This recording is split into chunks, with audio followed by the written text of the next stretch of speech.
Application Programming Interfaces, or API in short, of the RtBrick full-stack network operating system. RBFS has been designed from scratch to be managed using APIs. As you may already know, all RBFS application daemons run inside a Linux container.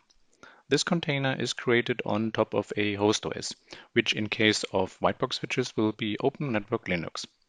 The single entry point for all APIs is the control daemon that runs on the host OS. Optionally, you can use the API Gateway daemon to secure the management plane and authenticate all API requests using JSON Web Tokens. The management API actually consists of several underlying APIs. First, the Control API allows to start and stop the container, reboot the device, or trigger a software upgrade. The Operational State API provides access to system states like its protocols and services.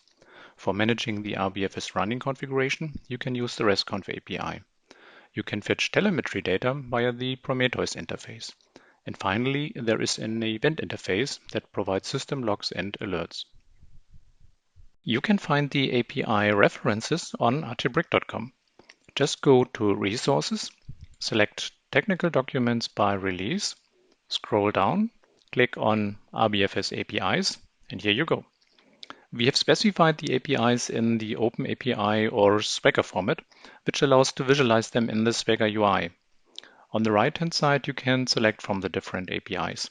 Let's look at the Operational State API. This reference shows all available API endpoints.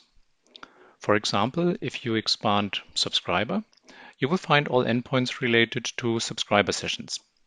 For each resource, let's take the first one.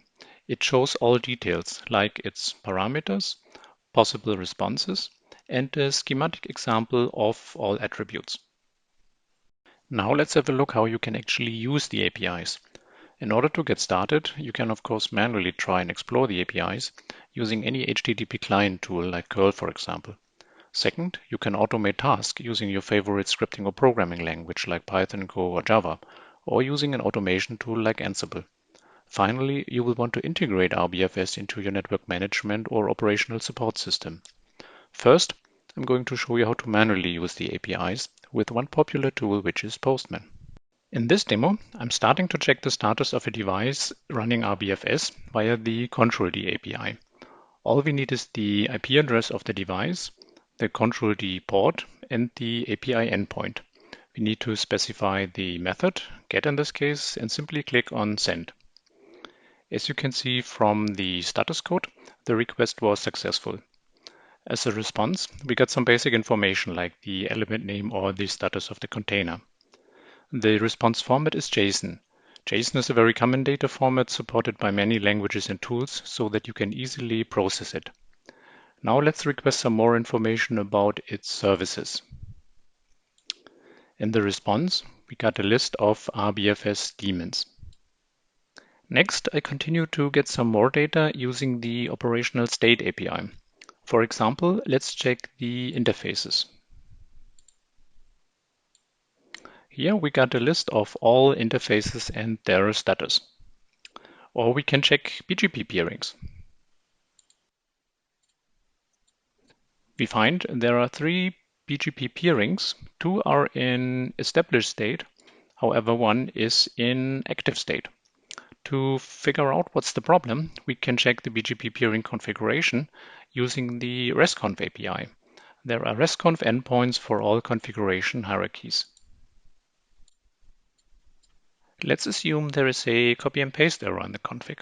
The remote and the local peer addresses are mixed up. We can easily fix this with the RESTconf API. We just copy this configuration from the response, paste it into the request body, correct the configuration,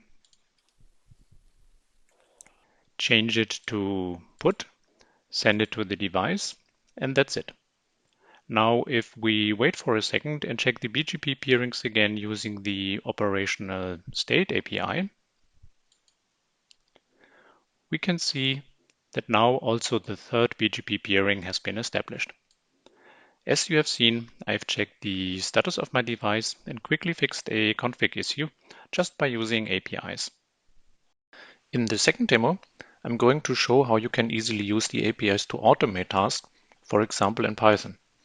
The first option is to use the standard Python request library. I've created a little script that takes the IP address of the device as an argument, sends some request, and for the purpose of this demo, simply prints some output to the screen. It first uses the Control-D API to check the container and discover the element name. Second, it uses the operational state API to get some platform information. And finally, to check the BGP peerings. Let's look into the script. First, we need to import the request module.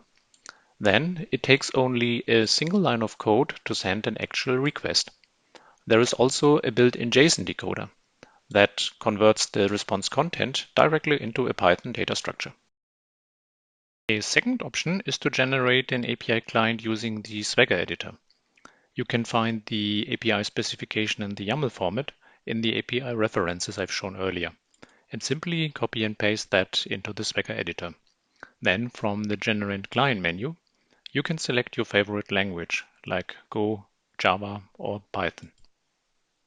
That takes only a few seconds, and once it's done, you can download the client. I've created a small script that uses this client. It again sends some request and simply prints the output onto the screen. In this example, some LLDP and ISIS neighbors. Let's look into this script. First, you need to import the required modules from the client, called state in this example. Then you can use the functions of the API clients. One benefit of this approach is you don't need to know all details like the actual URL.